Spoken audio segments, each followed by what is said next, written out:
like shit when I'm under the center. Game plan sick, target under the weather.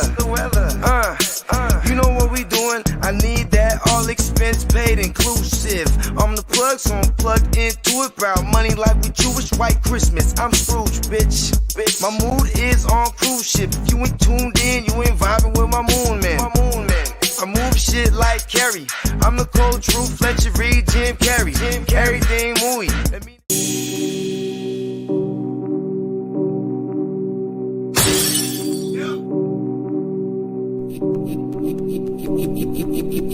Eureka. We make plays every day, yeah. We make plays every day, yeah. We make plays every day, yeah. We make plays every day, yeah. We make plays every day, yeah. We make plays every day, yeah. We make plays every day, yeah. We make plays every day, yeah. Hey. Welcome to the real Fantasy Playmakers. I am your host, Bogard Scott. We're going to get right into this thing and introduce my co-host, the most notorious, most hated man in the fantasy football industry. Is my guy, my brother from another, the fantasy football hustler himself. Hey!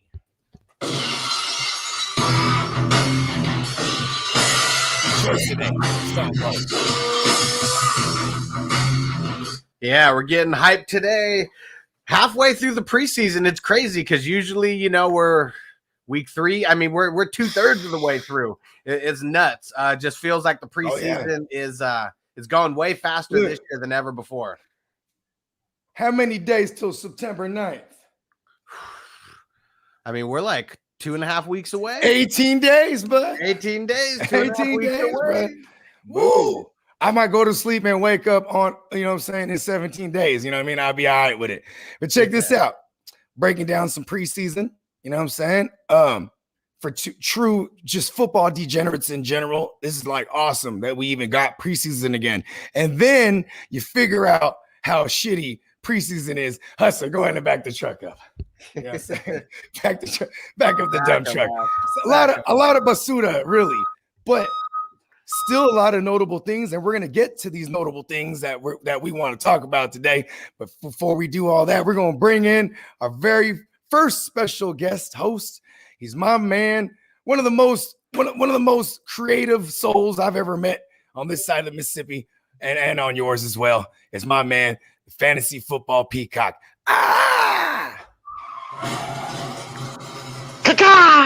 What's up, guys? Thanks for having me on. Appreciate the intro. Yeah, I try to keep it weird and get strange and get creative and think outside the box. So Appreciate you having me on, especially to talk preseason football. I mean, that we've been dying for football, real football, and at least this week, a lot of these games we got to see starters for almost a whole half, unless they were splitting time. But you got a full quarter in of some on the bubble guys as well. But your superstars, some of your elite guys weren't out there this week, but we got a good look at what some of these teams want to do, and we're going to talk about that today and overreact to it. Oh yeah. Hey, and you know what? For our next guest, he's a guy who doesn't overreact. He's like one of the most sharpest thinkers I've ever encountered. One of the greatest sports minds out here in the podcast industry. And ironically, he's the host of the Ignorant Thinkers podcast at bat. Coming up next is my man, Dennis Holmes. Hey. Sucker.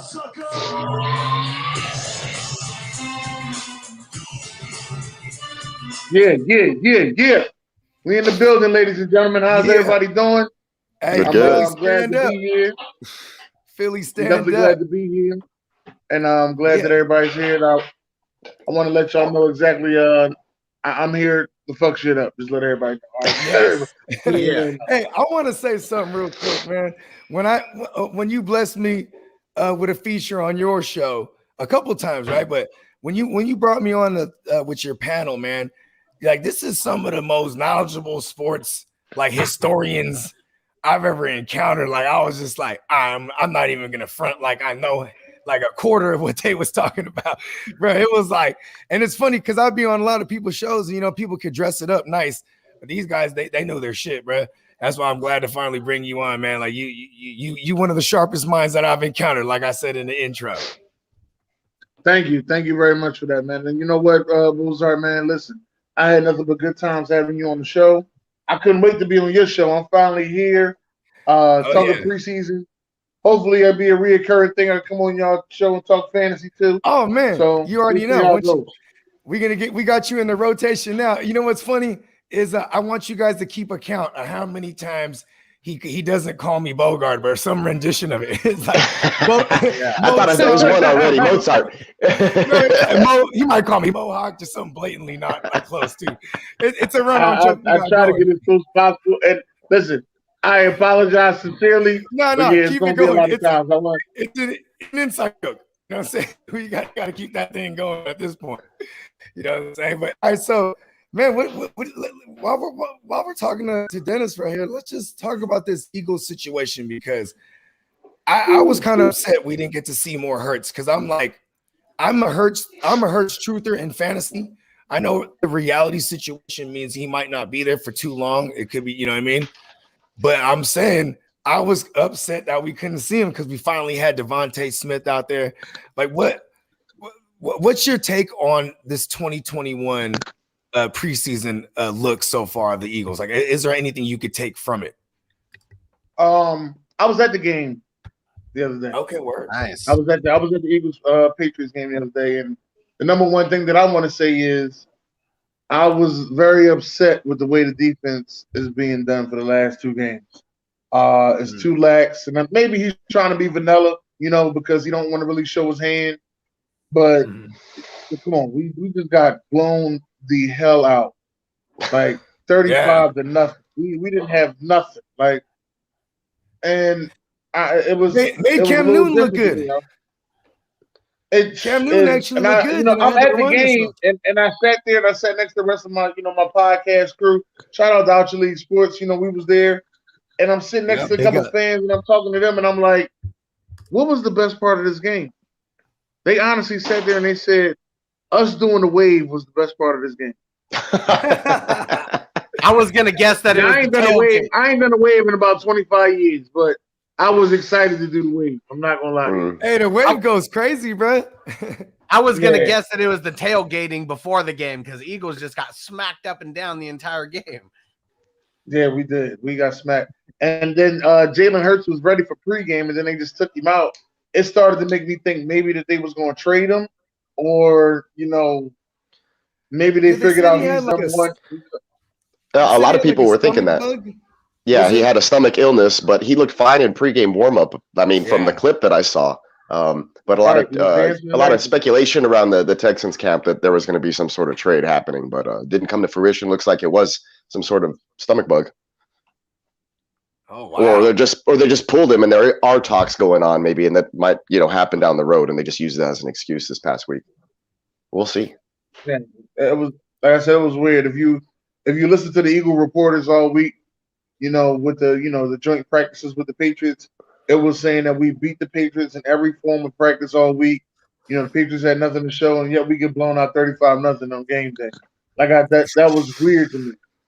Yeah, now I know Jalen Hurts didn't play, but I mean, I love Jalen Hurts. I call him my son, but at the end of the day, it looked like they may be traded. That's what it looked like. I'm a fantasy degenerate, right? And all forms of fantasy, right? And like I always look for different plays and different formats. In this case, I think we might have a wild ass low key DFS play. What's up with this dude Watkins? I don't even know his first name, but his name is Quez Watkins. Quez Watkins. That guy. If you get a chance, last year Eagles played the Arizona Cardinals. You get a chance, you go back, you look at that play. Last year he was wearing number 80. So you go back and you look at that game, you'll actually see how good Quez is. It's like, and I don't understand why last year they gave so many opportunities to Hightower and he dropped so many passes. Yeah. And then this year they understand, okay, we're gonna give it to Quez. But you should have gave it to Quez last year. Because to me, Quez was the better player.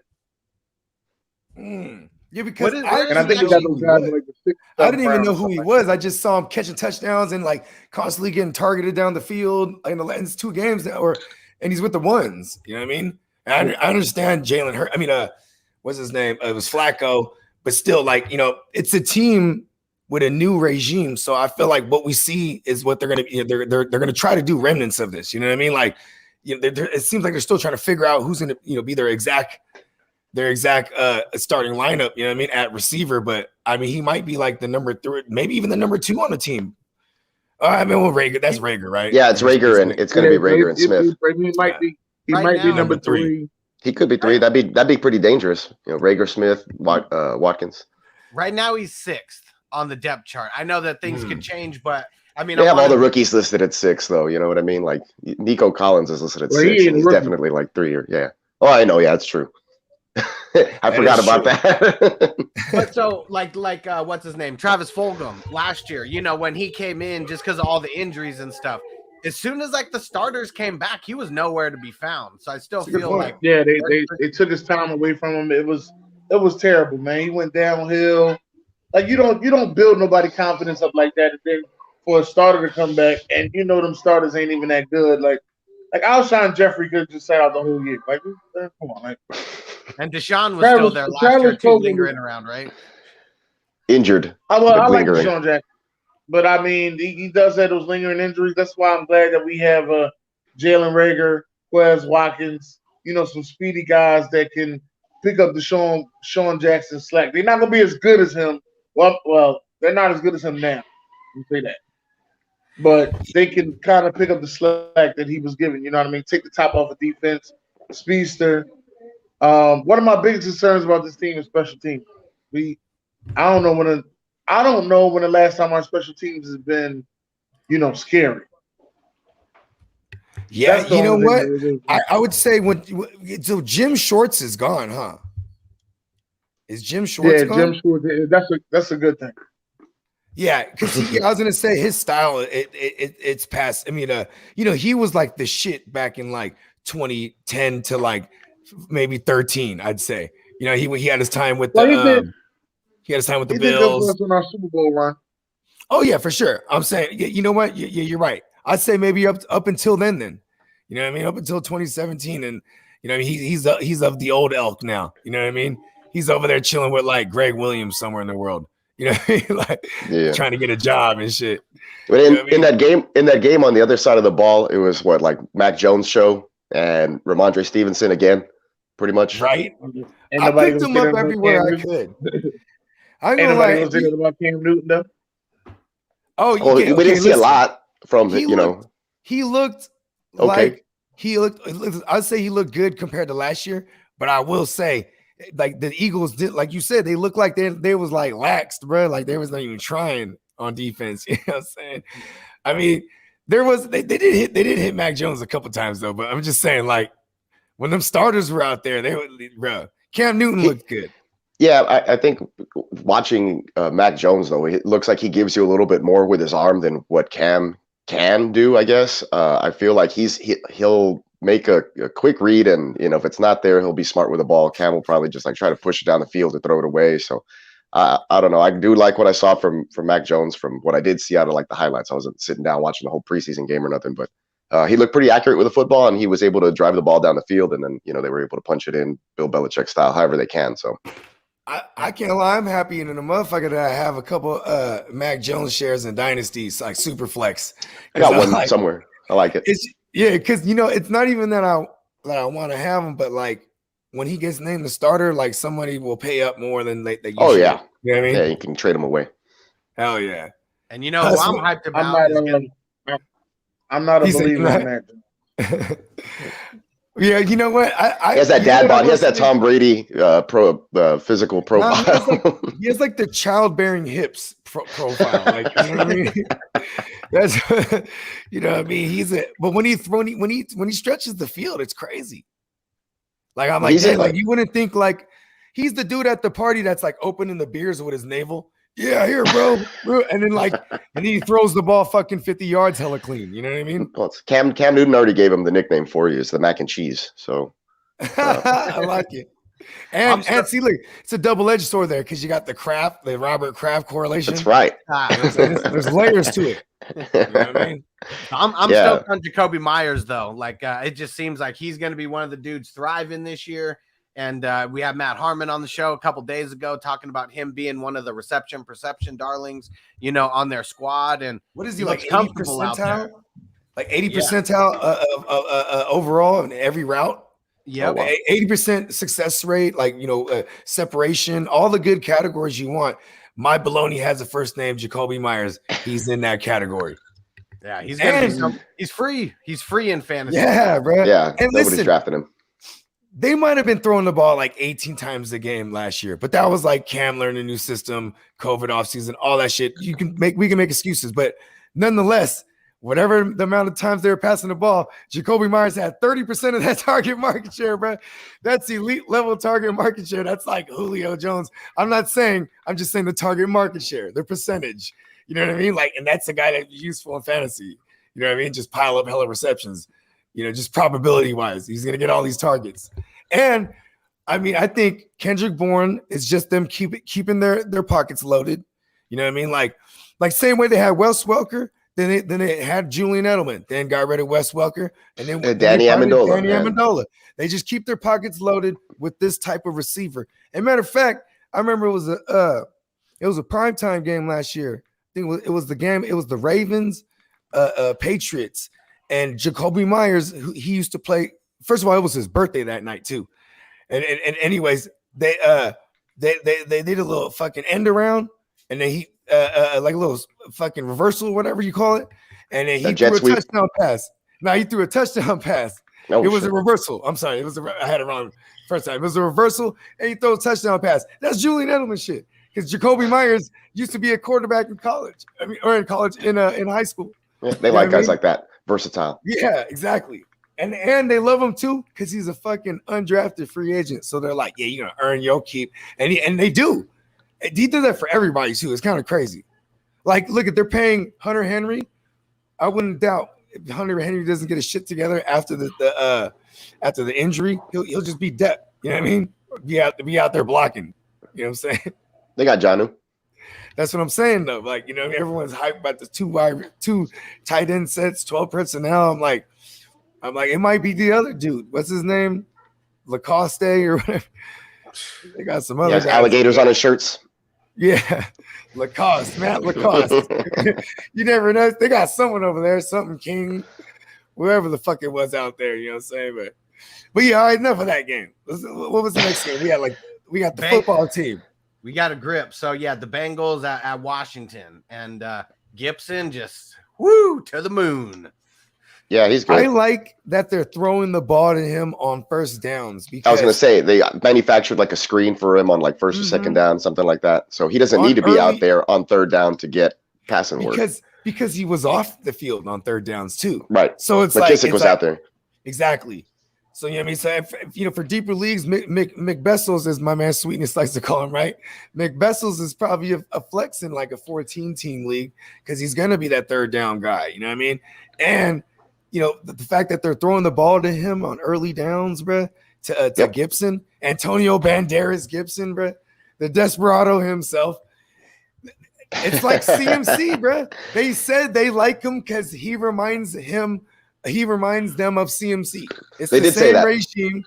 But they've been saying that for a while about a lot of guys. I think that the difference is Gibson can probably pull that off. But also because he's with the regime. And it is a stretch because it's a guy who only had like 70 touches coming out of college. You know what I mean? Yeah. Super raw project. And they experimented last year and it looked good. We know that he's a receiver, right? He's a converted receiver or whatever. Yeah, to running back. He played more receiver in college than he really did out of the backfield, right? Right. Oh, yeah.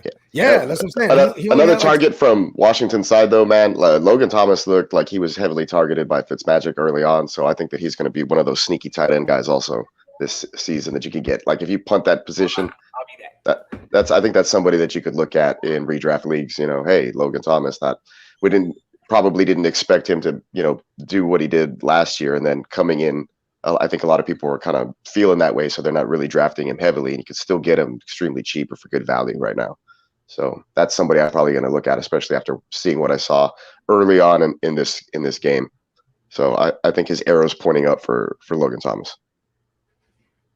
He did pretty good. He did pretty good. I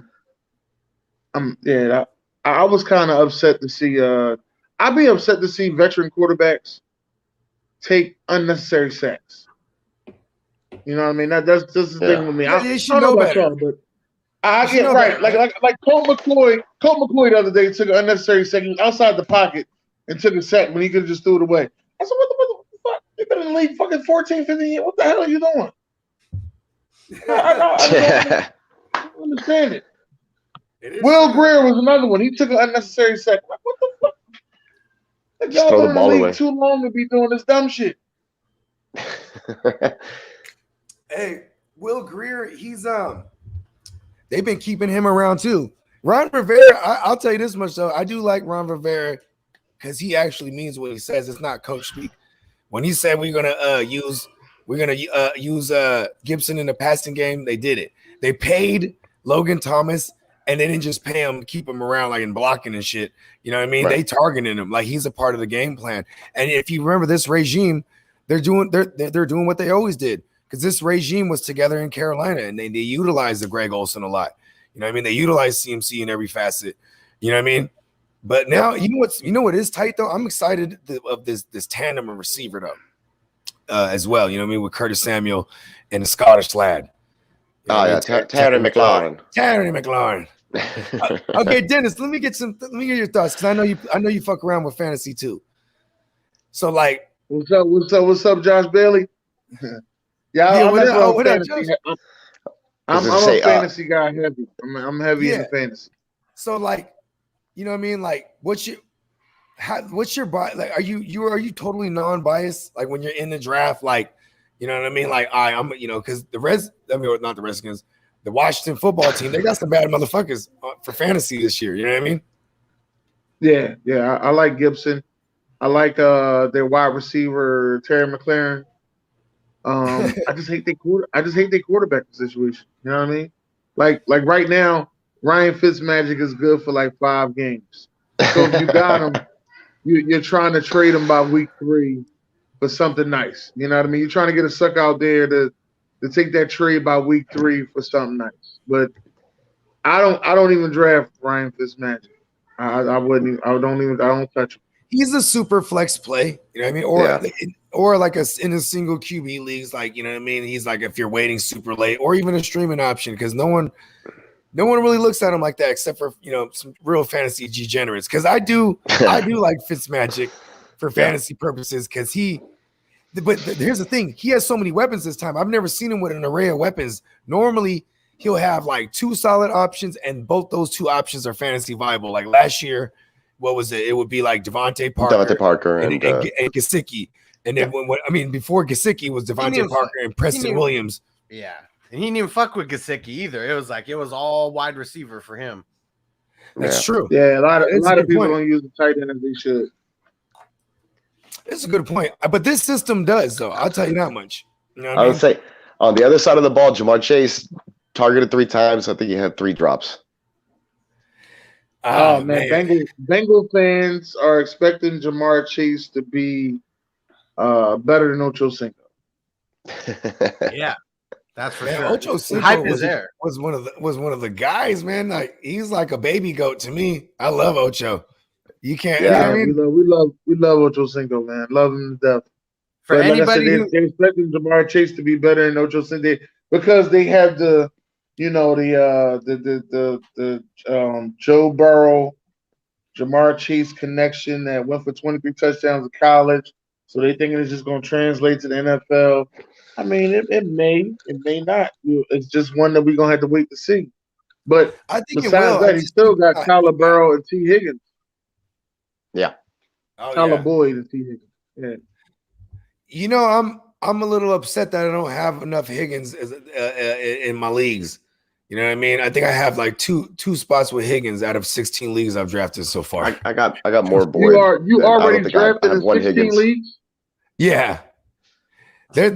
Listen, some of these are slow drafts that had to start Like, how long did our slow draft take? Us? Like 4 2 weeks. 4 weeks. shit. Oh yeah, Peacock, you're in that too. Yeah, I was gonna say I'm in that league also. I don't even know how long it took. Like 2 weeks. I thought it was 2 weeks. Time out. Let's. Sorry to extend the show. No Please problem. break down to me what This is what we do. Please break down to me what a slow draft So, is. a slow draft initially to me was something I would always vote against, right? Until I finally was in a league that I had no choice. It got voted for. So here we are in the slow draft. There's no time limit per pick. And it's the slow draft is almost exclusively for like keeper and dynasty leagues. You know what I mean? This is not for like regular redraft. Although you could choose to do it that way, but it'd be why? Yeah, because to have the point of the slow draft is so you can make trades. You know what I mean? So like, you know, Like what I mean, there's been draft picks. Yeah, so trade draft picks, or like you can wait for news to happen while you're watching preseason. Like, okay, it's going to happen over the next 2 weeks, and we can watch 2 weeks of preseason games before the season starts, kind of deal. You can see which rookies or second backup type guys you can put on your deep bench. In that draft, the guy drafts Cam Akers. I trade for Cam Akers. Cam Akers gets hurt. This literally happened. Away Cam Akers. So this is all in the midst, and the draft's not even done. We're only like this is like it was like a 24 round draft. We're probably I traded away Darrell Henderson to Bogard the day before Cam Akers got hurt. Yeah. And it's like I trade for Cam Akers, then I trade for Darrell Henderson, and I'm just doing business as usual. And like, you know what I mean? So that's what the slow draft is and shit like that. And it gets wild. Like, and it also works to your detriment, like myself. Like I already didn't trade it away my first 3 picks next year because I went through all the panic and the losing Cam Akers and just, you know what I mean? And then I realized, shout out to my guy Doc, he's actually the fantasy reaper this year because everybody he has been dying. So I look at all my other leagues, everyone he has in this particular league, we're all getting hurt. You know what I mean? He has the Michael Thomas and the Kenny Galladay's and the Rashad Batemans and the Carson Wentz and the he's going Melvin Gordon. Melvin Gordon has a groin right now. He does. Hold on, we're not done yet. He has Cam Akers, like I said. And then even Michael Pittman counts because your situation's hurt. You know what I mean? He's like he's a fantasy reaper this year. It's crazy. He has Zach Moss hurt his neck.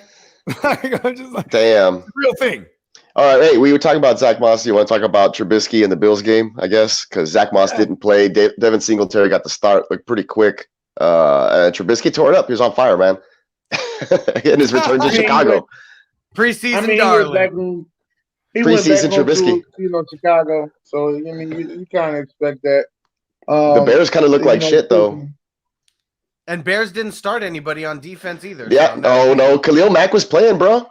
I saw him out there like chasing David Singletary around. Yeah, he used to like chasing Singletary around. Singletary scored. So yeah, they had some guys out there. They just didn't play well. I don't think. Shakes, man. Yeah, he did. He looked good. He still got them shakes, man. Supposedly, I don't know if he's gonna work out in Buffalo, but he'll work out somewhere else. Yeah, he did. He cooked Chicago. That's straight up. What was it? Score like 40 something. I don't know. A lot too little. I'd say 41. It was 41. 41-15. He only signed a 1-year contract with them, right? Mm-hmm. Yeah, supposedly this was the deal. He signs a 1-year deal, gets real tight with their offensive coordinator Dabo. Dabo gets a head coaching job and takes Trubisky with him. That's supposedly what the deal is. That's what I was told. I forgot who told me that. I want to give them their shout out. I forgot who told me that, but that's what I was told. Do I believe it? No, but that's what I was told. Let's think of like the places that are probably going to be without a new coach. It would be Chicago. So that, right? Because they'll probably be without Nagy this year if they get into playoffs or not. They got to win the Super Bowl to keep Nagy for real, right? Now, I think Justin Fields saves Matt Nagy's job. Yeah, okay. So I'm saying that as a joke because like there's I don't know, man. Fields was like, let's talk about that. He looked okay in this game, but not really. Like what teams are going to be without a coach? Like who's on the hot seat this year? Fields got blown up. Y'all saw that? They knocked his helmet off. He got hit. Oh yeah, it wasn't even blindside. Like he should have. But he got back up. He got back up and kept balling. But he fumbled the ball. He got the shit knocked out of him. He reminds me of remember when Deshaun Watson first bursted on the scene? Yeah. That's exactly. I remember. Hey, Bo. That's exactly what I said. I said Justin Fields is Deshaun Watson 2.0. He will save Matt Nagy's job. Yeah, probably. I'm telling you, bro. Because Andy Dalton was getting booed. He kind of got the wiry frame like Watson did, you know what I mean? Or does. Andy Dalton was getting booed, and then he came right into the game after that, second quarter getting booed like they had already been taking like 3 and outs like 3 times in a row or some shit. They're losing like 20-0 or whatever. And he throws a 73-yard bomb right after that. And then Justin Fields comes in, I guess, like on the next series, and he scrambles for a first down, and the crowd goes crazy, but nobody gives a shit about Andy Dalton, which is great.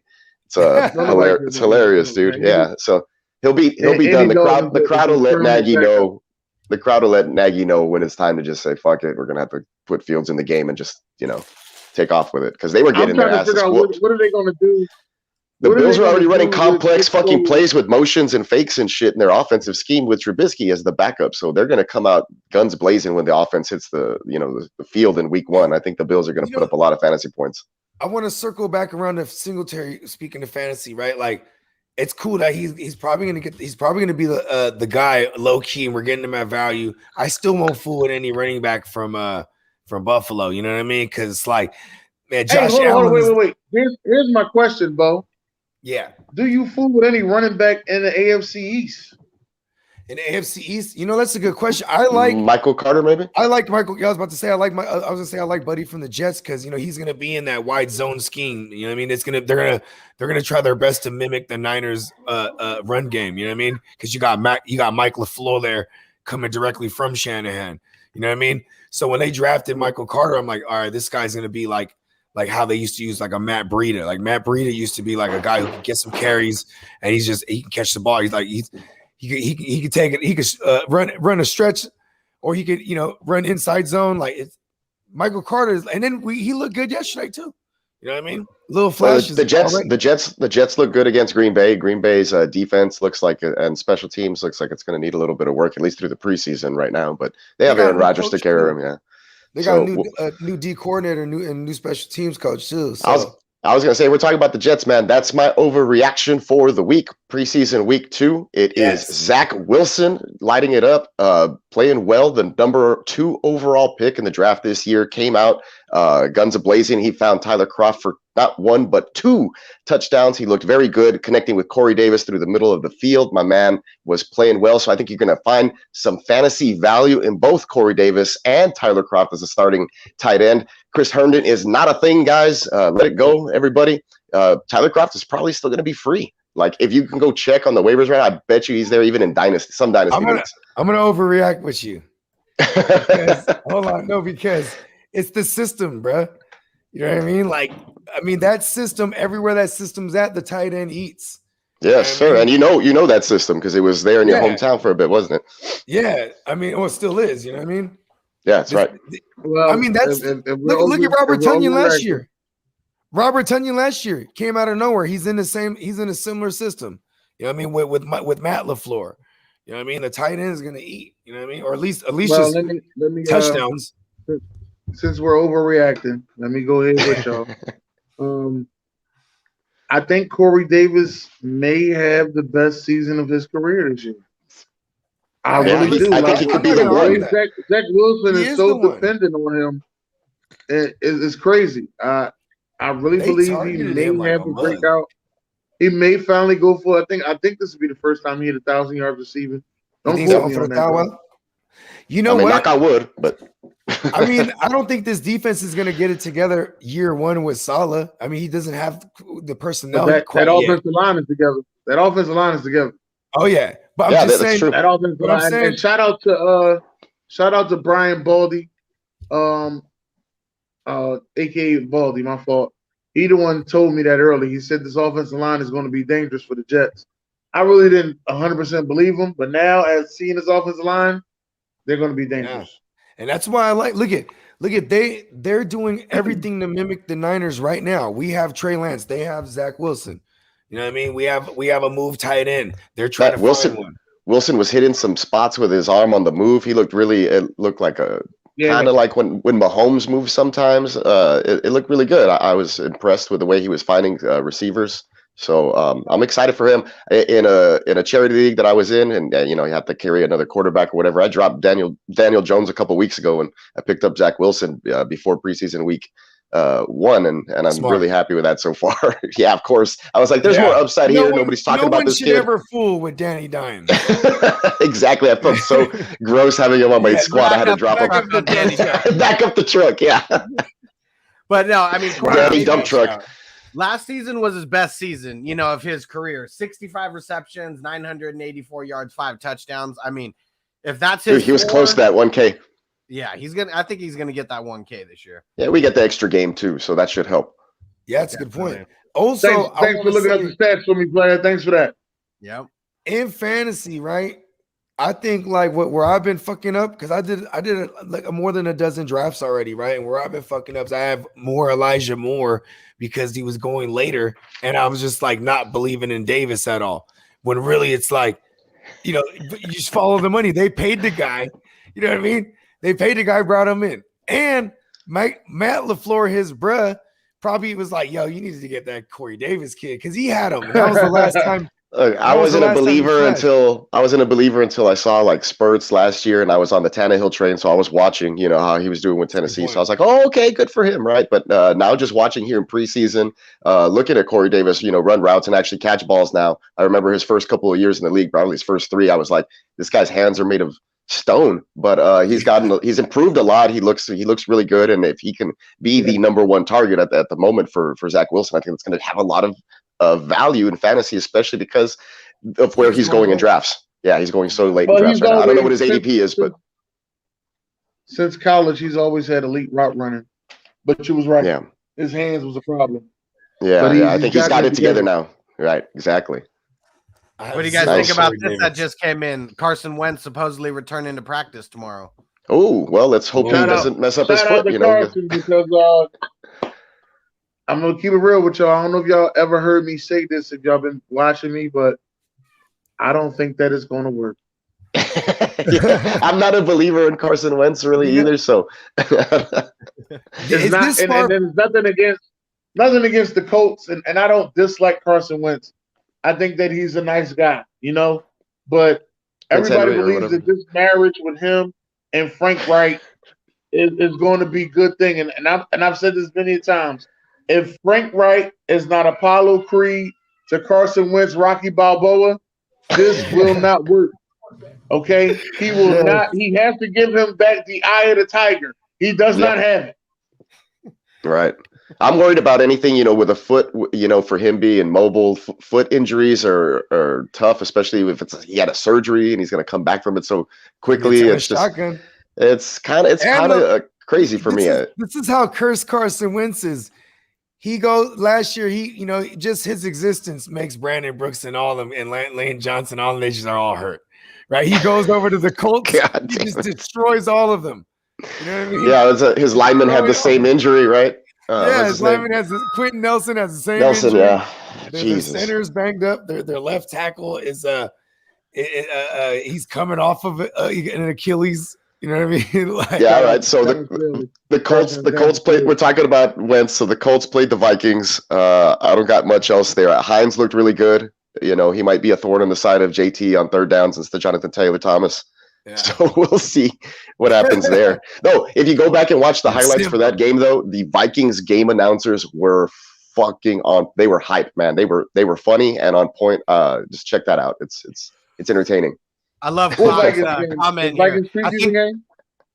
What's that? There's the Vikings preseason game, but I don't know who was calling it. Shout out to the announcers, though. They're pretty funny. Yeah, I didn't get to watch it yet. I said I had to watch the Vikings week 2.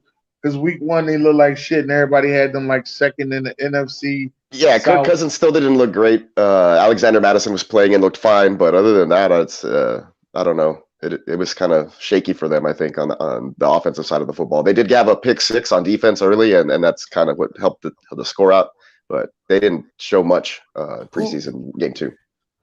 Was Patrick P out there? I have no idea. I don't think so. Yeah. Yeah.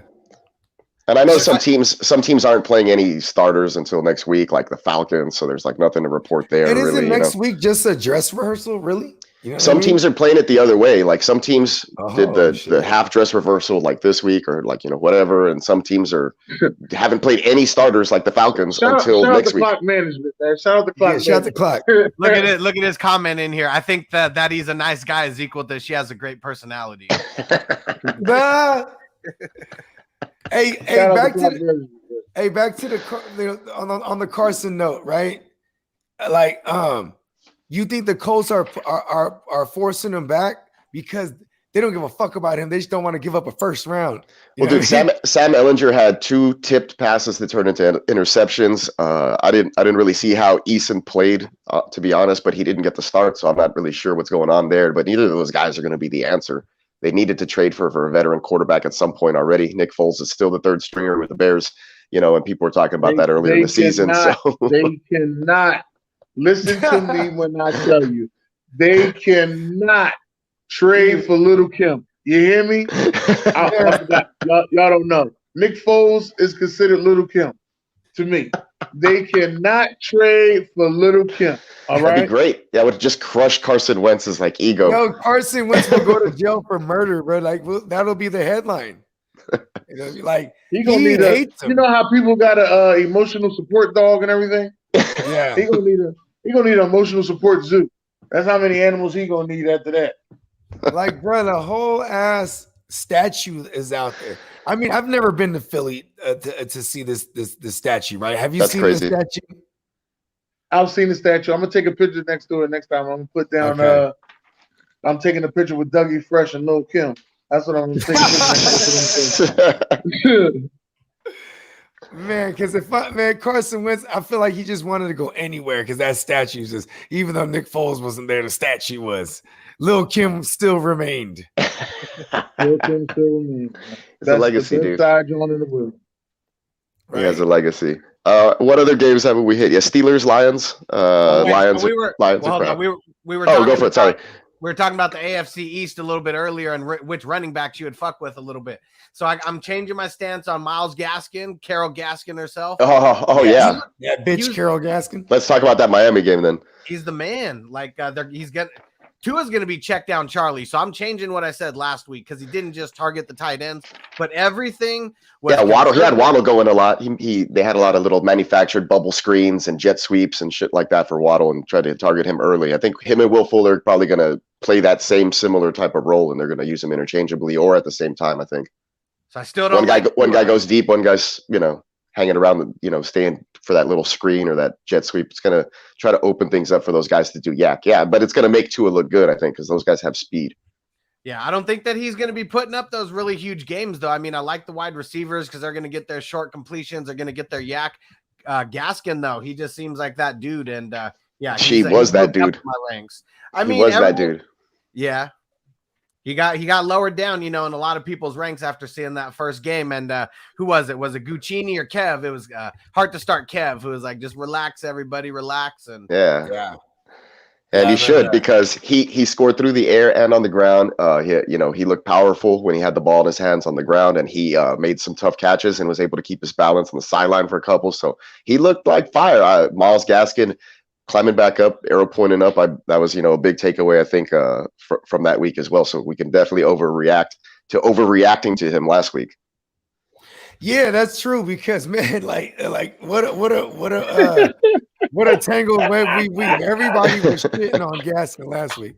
That's fantasy football, though. You can literally be a stud one week, you could be a dud the next week, and be a stud the next week. Like it's just week to week. Shout out to Stay Tuned podcast, man. Josh Bailey said he said that he said what he's let me make sure I got it right. He said Nick Foles is 50 Cent and Carson Wentz is Ja Rule. Hey, it's fucked up because he is. Look at what does 50 do? He bullies, right? Look at Nick Foles when Carson Wentz got hurt. Nick Foles, there was a video. What was it? There was the video of Nick Foles. He was like, "Oh yeah, I would love to go help the Colts out, but I'm here in Chicago." Oh man, we didn't even talk about Zach Ertz and Mike Gesicki, but I don't know how about that right now. Sorry. So this Goddard thing? Are we doing this Goddard thing?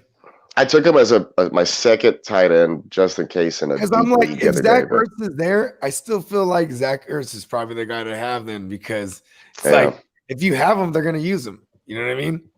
They're just gonna eat into each other's catches, into their stats. Like yeah, they split basically. If It's you like want to trade taking him, one good tight end. trade him though. If you want and to two trade him, okay you got to ones. use him to show him that he's still usable. You know what I mean? That's true. I think so. that, You gotta feed him early. Get rid of him. Yeah. Keep them safe in the second half and then go Goddard, you know. I think they personally That'd be gonna have such a the same headache. stat this season. Jeez. I think they're personally gonna have about 600 yards receiving and a good 52 receptions, both of them. Each, yeah, something like that. Handful of touchdowns or something.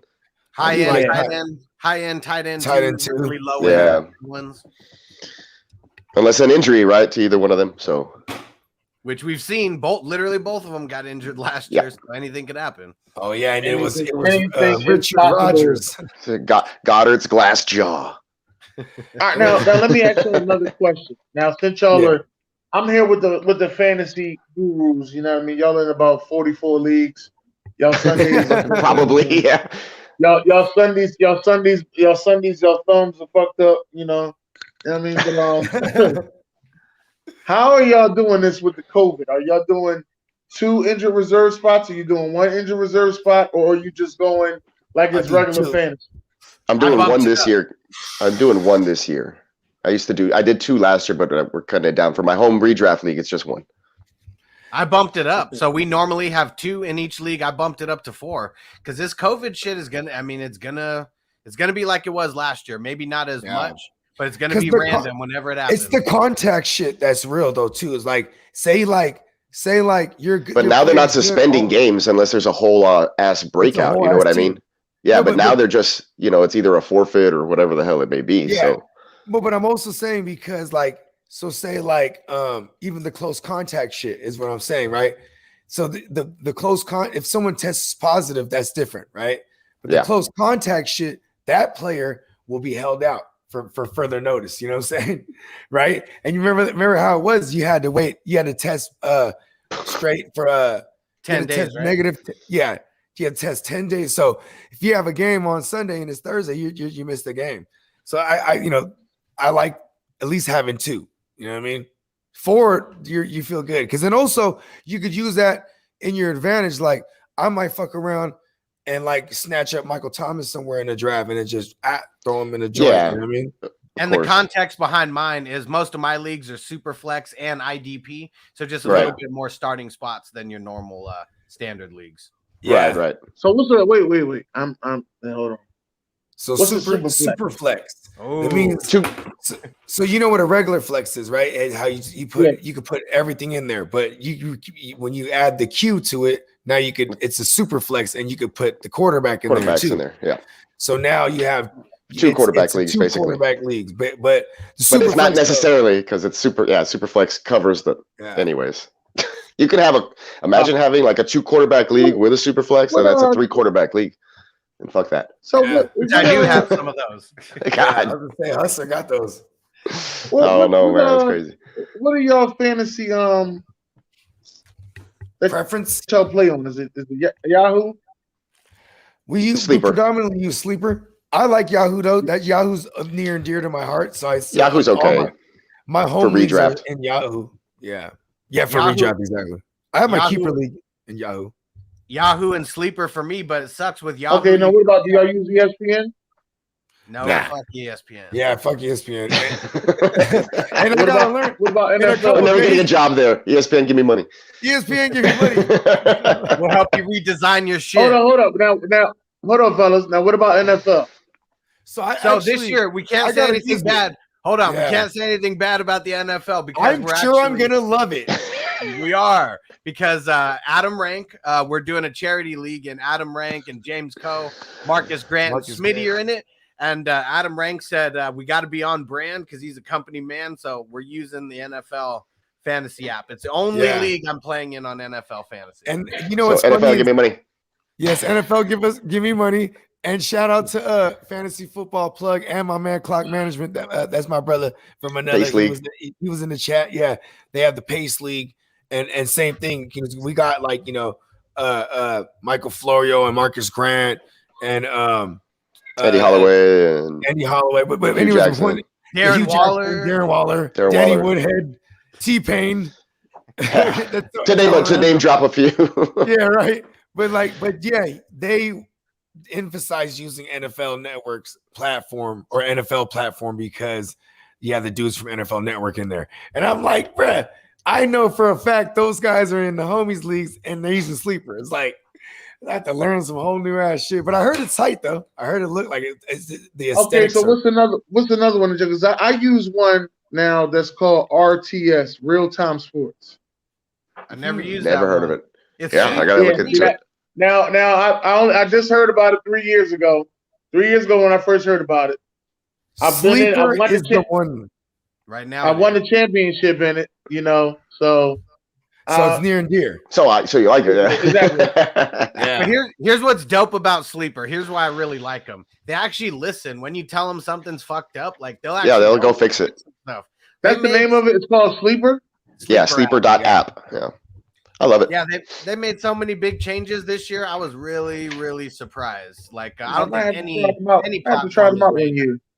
Yeah, check this out. They will pay you $100 to switch your league over to them. I'm doing that this year with my switching 3 leagues over because that's the maximum that you could do. So I'm switching 3 leagues over. Nice. You know what sucks? I told all the homies because ain't none of my home leagues. They're all Yahoo.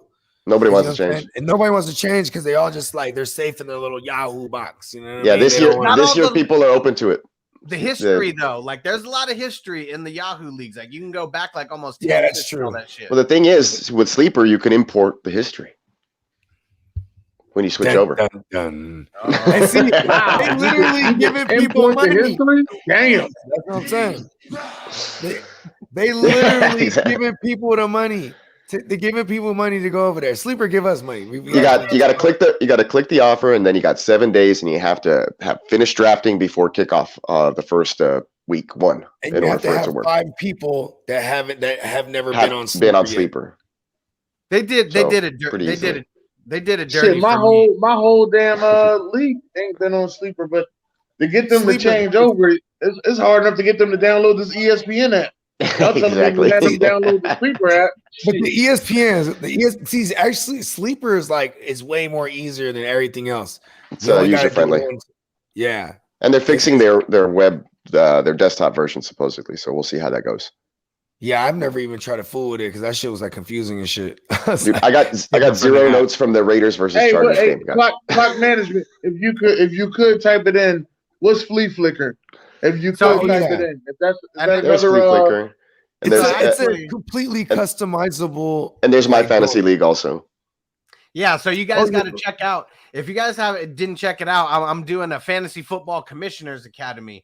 And the first video that I ever did was breaking down like the top 8 like platforms and the benefits and all that kind of stuff. Drop that link in that joint. We'll put the link in the description because that is a good video. You know what I mean?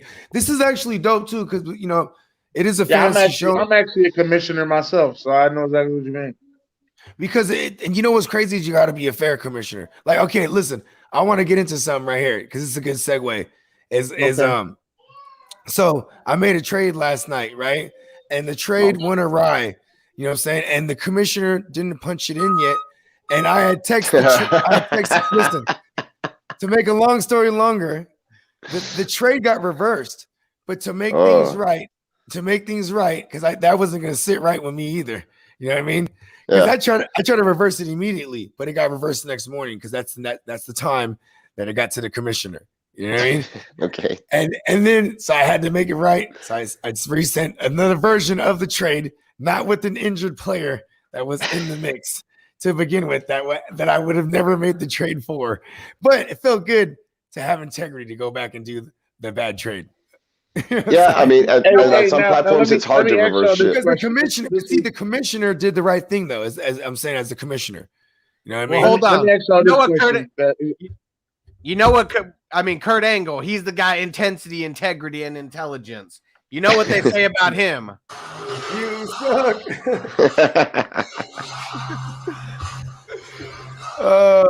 Don't be that guy, Bogey. Don't be that couldn't guy. have went any better. Hey, now question. Let me ask you this question. If you're in a paid league, right, and the guy wanted to make a trade, so he, let's just say he wanted to trade you for Patrick Mahomes, but he was giving you Matthew Stafford. He offered you Matthew Stafford and some cash. Now that's collusion. Is it? Unless you use the cash, no. Unless you have Fab. If you're talking about Fab, if I'm the commissioner, though, I'm already looking at that trade. Like that's not that there's no way someone flips a Mahomes for a Stafford just like that. You're like Stafford would come with extra pieces, then it would make sense. You know what I mean? Like it might be Stafford and a receiver or Stafford and you know what I mean? That wouldn't 9 times out of 10 that's not happening in super competitive leagues. You know what I mean? Especially if nobody else knows about the money. I'm just saying it was a player and some cash involved. I'm pretty sure in history this has happened a ton of times. The motherfuckers be like, listen, register. It's happened in my league. See, there's no integrity for that. There's no honor in that. In my league. I'm gonna tell you. Let me tell you what the exact trade was. This happened about 2 years ago. In a lot of my leagues, we're already playing for at minimum the leagues are for $100 buy-ins, right? But if that shit would never ride in my keeper league, you know what I'm saying? That's for $500. You know what I mean? Even my $200 super flex leagues, that shit would just be cricket as fuck. You know what I mean? In all the leagues that I'm the commissioner in, I have it to where it's no league voting. It's me getting it's just me and I have all authority. Exactly. And I'm not going to veto anything. Everything goes through automatically, and I'll only veto it if it looks fucking super shady. And people are like, "Hey, what's going on with that?" And I was like, "Hey, well, let me kind of evaluate or whatever." But I've had some experience, and I've told Bogard about this. There was a trade one time that looked like shit, bro, and it looked one-sided, and it worked out for the guy that it didn't look good for at the end of the season. So just let the trades fucking go through. If both sides are good with it, that's the way it is.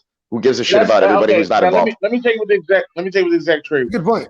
This was the year Antonio Brown went to the Raiders, and then he went, got cut from the Raiders and went to the Patriots, right? The hot feet, the cold feet and the helmet issue, and then the cracker issue. The frozen. Right. So as he's on the Patriots, hold on. Don't forget about the ankle. On the Patriots, I got a guy that really wanted Antonio Brown really bad, right? So he paid the boy $20, and he traded him another wide receiver, and $20 in the wide receiver, and he wanted Antonio Brown. And I'll let the trade go through. I'll let it go through as a commissioner, right? So now Antonio clowns wild. Why would you let that trade go through? They cheat. I'm like, how is they cheating? He asked for Antonio Brown on the Patriots. That nobody knew that Antonio Brown was going to play about 2 more games. Nobody knew that. But it's only at 2 the time, games. they called him to be cheap. That was a bad trade. Why would you let that go through? He traded him for money. We don't even do that around. Everybody was saying that. 2 the money weeks issue is later, a thing. Yeah, that's why I had to ask you that. That's why I asked you. But look at what happened though. 2 weeks later, the dude that paid the money and the shit happens with Antonio Brown. Double assed out. Yeah, and see, that's what I'm saying. That I believe in that fantasy karma shit. That's why I had to go back and revisit and try to have this fantasy integrity so I can live with myself. And the biggest thing that I think is if the person who is looking like they're getting the shit end of the deal, if they have justification about why they want it, who's up to me to, that's exactly their prerogative. It's true. Right. That's why I called the guy up and I was like, "Hey man, are you sure you're going to give away DeAndre Hopkins and so and all 3 pieces, bro, and a running back to get just Darren Waller?" And it ended up working. It ended up working out. Okay, whatever. He made a run from last place, and he came up and he made the playoffs, and it worked out. However, it works out for you.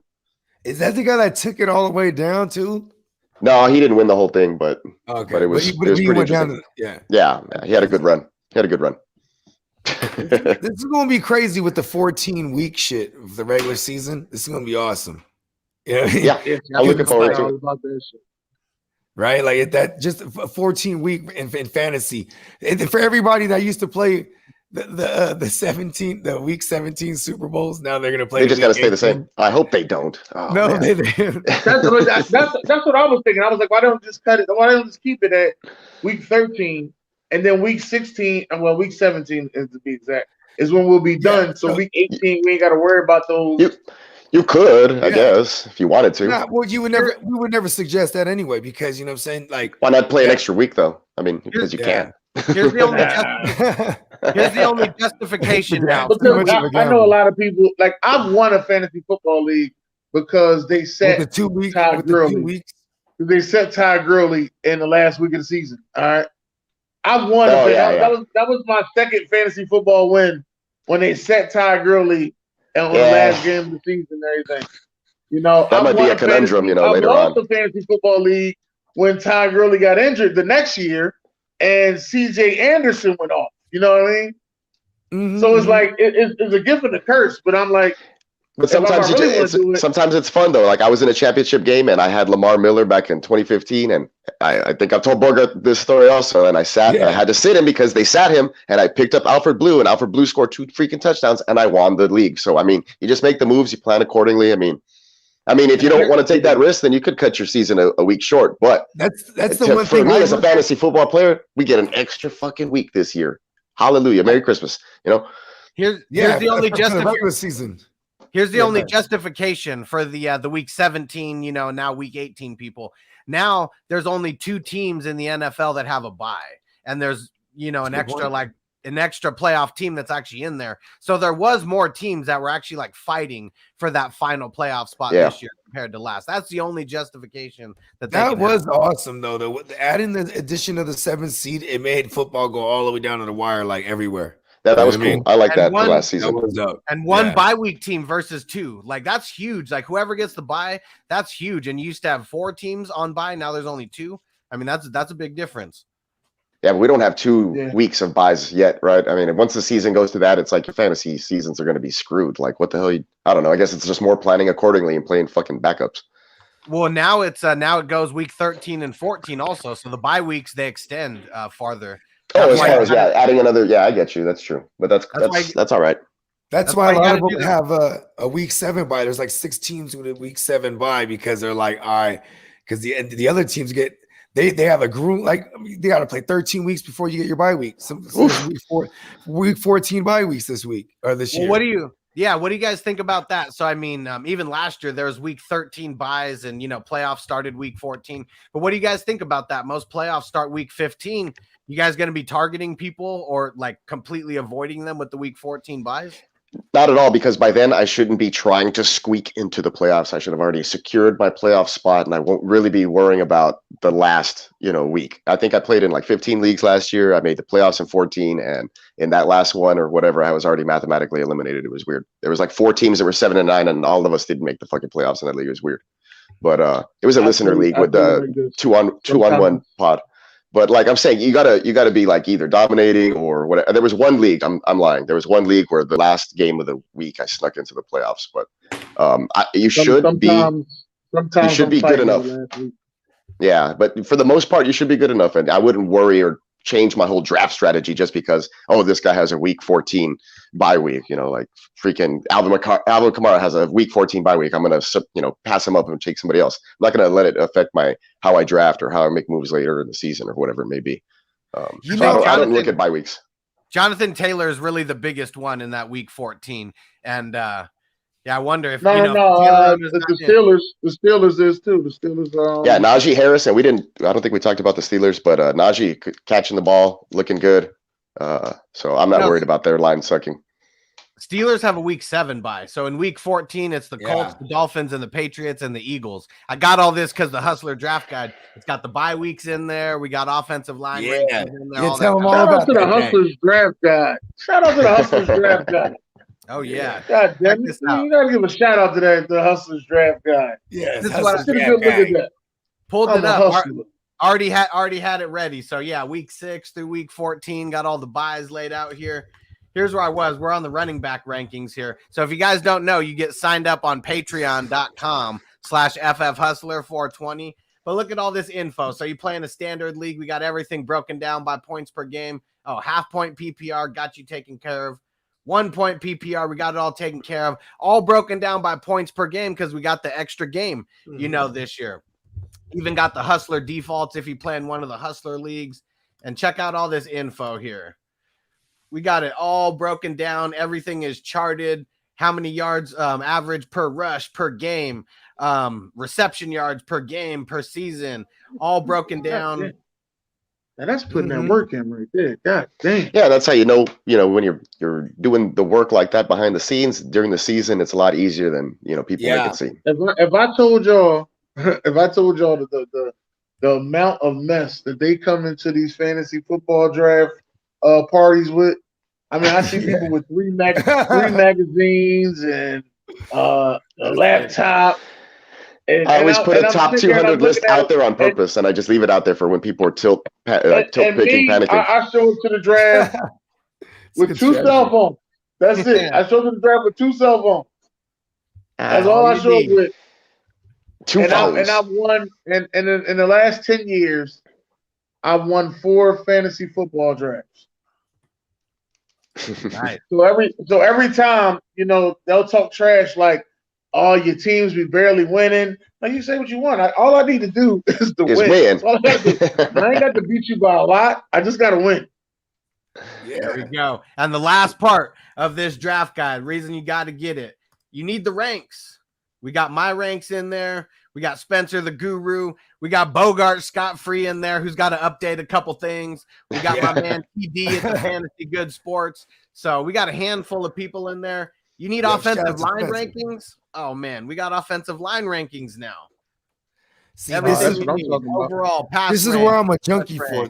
The offensive line rankings is important because you want to know how that D line. Wait, how far down are you with those offensive line rankings? All 32. Where you got the Jets at? They're pretty good, aren't they? They're gonna move. They're gonna move past where you expected them to be. I know that. They're right there. 24? 24th. 24, yeah. They'll be in the top 10 when you're done. I think they'll be in the. They're solid. That's why they'll be middle of the pack. They're solid. That's why I like I said, I'm overreacting this week to Zach Wilson and the pass catchers there in New York because I like the offensive line. Here's the thing though too is Green Bay their front seven is not like they don't look great. Even playing their starters. Yeah, so I'm saying it's a young line. I think in the earlier 20s maybe I put them up or maybe even like at 19 or something. Right now it's preseason. Who do Jets play first game of the season? Got me there. Oh yeah, but check this out. I know the Hustlers guy got it together. I'm gonna give him a second. As we're waiting for that. I was gonna say. Like it. Oh, where is it? The Panthers week 1. All right. The Hustler's Guide to Success. That's gonna be a good one, man. That's the Sam Darnold. It's Sam Darnold to Robbie Anderson. Is either Sam Darnold or is it going to be the I See Ghost game? He'll be starting there. Did they make the schedule after he already got traded? Because this is a pretty dope revenge game, week 1. And the Jets defense is pretty shitty against the Packers. And I know, and he's going to tear him up. I think that'll be a fun game to watch. He's going to open everything up. It is. I mean, me, the revenge narrative. You know what I mean? It's like revenge narratives. They're real, bro. They're real. You know what's funny? It's not even revenge. He should really love him because they traded him away. And you know what I mean? Like hell, thank you. You know? Yeah. I mean, Robbie Anderson too. Like, man, finally. Yeah, Robbie Anderson. Exactly. Yeah. Both of them. Look, in the preseason game yesterday, I guess they had a connection right away. Boom, boom, and then they were out of that first series. They were gone. And they're like, we know what we're gonna do. It's gonna be him. And I like their coach Matt Rule. I really like Matt. Yeah, Matt Ja Rule. Yeah, hey, Terrence Marshall did look good too, man.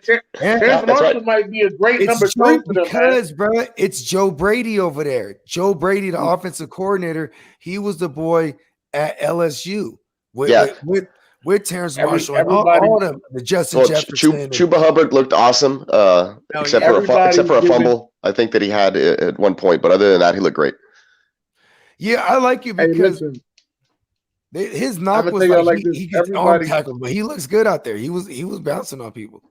Yeah. Everybody loves Joe Brady. They think that they think that the guy from Cincinnati is going to get fired and Joe Brady is going to take over Cincinnati. I'm saying that. I'm one of those guys that believe that. Everybody's saying it. You're not the only one. I got shout out to my guy Buck Flair. I do the Buck Flair show with him each and every Wednesday, 10 p.m. Shout out Eastern. to Buck Flair. We do a show about we dissect each game and see. Let them know where this is at. This is on the channel, right? Let them know. Let the people know. Let the Playmakers. Oh yeah, it's on the Ignorant Thinker podcast. Whenever you get a chance, you go click in Ignorant Thinker podcast on Instagram or Facebook. Links in the bio. Go ahead and click all the links that you can. I'll throw some links in the description of this joint too. Yeah. Okay. No. Yeah. So go ahead. You said your man Buckshot. No, Buck Flair. His name Buck Flair. He's Tampa Bay Bucks fan. Buck Flair. Yeah, we dissect each game, and we the Bucks didn't play any of their starters this week. Everything that we're gonna talk about. Nice. And we pick the scores. The crazy thing is we pick the scores, and we're so good at picking the scores that we damn near got them right. That's what's up. Did you call any of these blowouts? No, we ain't calling on these fantasy. We ain't calling on these preseason scores. We only call the regular season scores. That's smart. Oh shit! What happened? He disappeared. Magic. I think the only game that we haven't talked about is Broncos versus Seahawks. Text Dennis. But so it kind of sucked because it didn't look like Teddy Bridgewater or Drew Lock was going up against any starters. Yeah. Right. So I mean, that's what I think Bridgewater looked better. There he is, back. There you go. He's back. There he is. I think Bridgewater got the start. Yeah, and I mean he had Jerry Jeudy, KJ Hamler. So, he had that one throw down the field to Jerry Jeudy, what was nice, and then other than that, it was all kind of dink and dunk, and But in that one throw, his ADP was on the rise. I think he's like 87 completion percentage or whatever throughout the preseason right now, and he's been pretty okay. Yeah. He is Teddy Bridgewater. He's going to be kind of like game manager type. So I think Locke gives you he's a little more dangerous. He tries to push the ball down the field. Splash plays. Whose deep ball was better? Whose deep ball was better? Because Locke had that one deep ball to KJ Hamler, real nice, and then Teddy B had the deep-ish one to intermediate, I guess. I don't know. The prettier looking ball was definitely Drew Lock, but but he got sacked a couple times. His drives led to field goals, not touchdowns. So I don't know. Did y'all see that thing that Josh Allen did last year? Before last year, he did something with these quarterback coaches and some scientists, and they fucking had him hooked up to all these fucking those motion sensor joints. You feel me? Yeah, those shits are wild, man. What is that called? He was throwing the football, and they're measuring his measurements, all his fucking sports science. Motions. Sports science. You know what I mean? How his elbow trajectory and all the measurements of the right.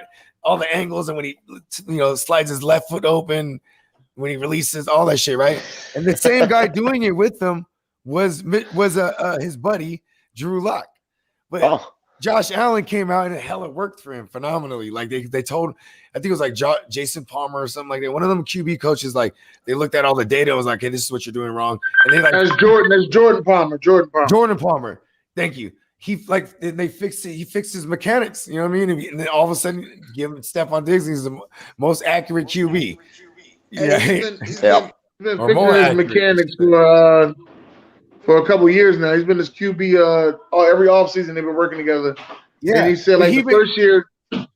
So the first year he was in the league, he was real jumpy, and he said he stopped that and started teaching him how to plant his feet to make better throws. Shout out to Jordan Palmer, man. I hope he gets the QB coaching job, man, for the good things that he's done with Josh Allen. He's done it with a lot of QBs. But like I said, what's buddy, man? Drew Lock did the same thing. So when I seen that deep ball, I was like, oh, okay. You know what I mean? Because last year he throws that same deep ball, but it's getting picked off. It's throwing way off. You know what I mean? He's not on the money last year. I think it's going to come down to week 3 for them. But I think that if it's close, I think Drew Lock gets his last chance. And if he fucks up, in the first couple weeks, he's probably gone. But that's what I think. Yeah, because they have a good enough defense to where if they have a solid game manager, that's they can probably win more games that way. If Locke is not a lock, to start the season. So I feel like Teddy Roosevelt, the former president, he should get this job, bro. He knows Pat Shermer's system. It was the same system he was drafted to in Minnesota. They were together in Minnesota. You know what I mean? Even though they had Adrian Peterson, it was all Peterson. He game managed. You know what I mean? If they can enforce the run with both Gordon and Javonte and just play all the short game, I can see that being more successful and than Drew Lock throwing pick sixes and getting in the hole fast. You know what I mean? Right. I feel like with the 3 wide receivers they got though, I feel like either one of them are gonna thrive. I mean, if we got Sutton, we got Jerry Jeudy, and you got KJ Hamler, and then Noah Fant. Yeah, and there's no excuse not to succeed, right? well, look at this though. Teddy B, he was over there in Carolina last year with Joe Brady. They ran a ton of plays. They're one of the they're top 5 in plays ran on offense. You know what I mean? Total plays. Denver's gonna be slow. You know what I mean? That's the one thing. You know what I mean? So I'm worried. I'd rather have someone. I'd rather have Teddy B because he actually was efficient with the amount of plays they did run. You know what I mean? He was feeding everybody. So if he's throwing the ball 25 times, he's got to be dead ass efficient. You know what I mean? Or we're not eating over there. Yeah, exactly. You know what I mean? Or getting it in the end zone, right? Yeah.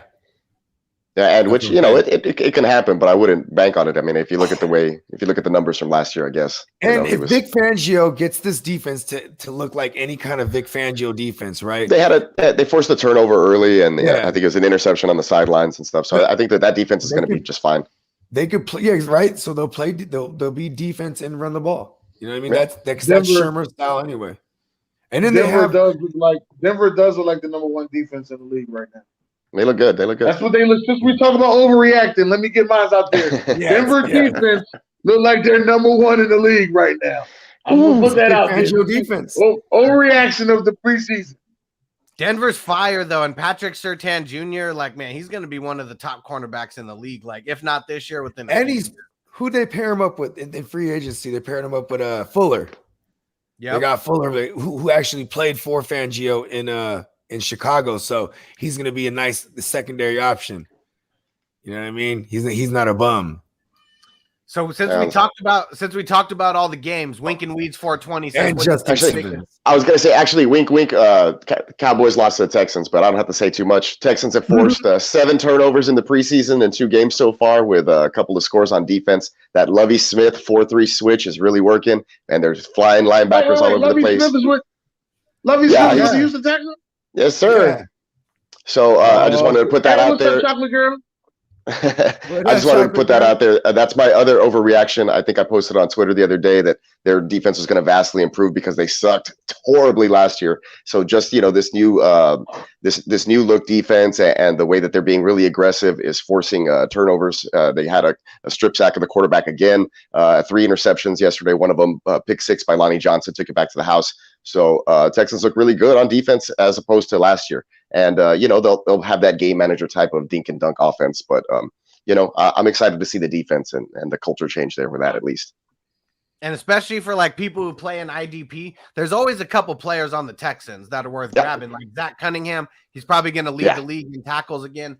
Who else? I got Eric Murray, and I really like Justin Reed.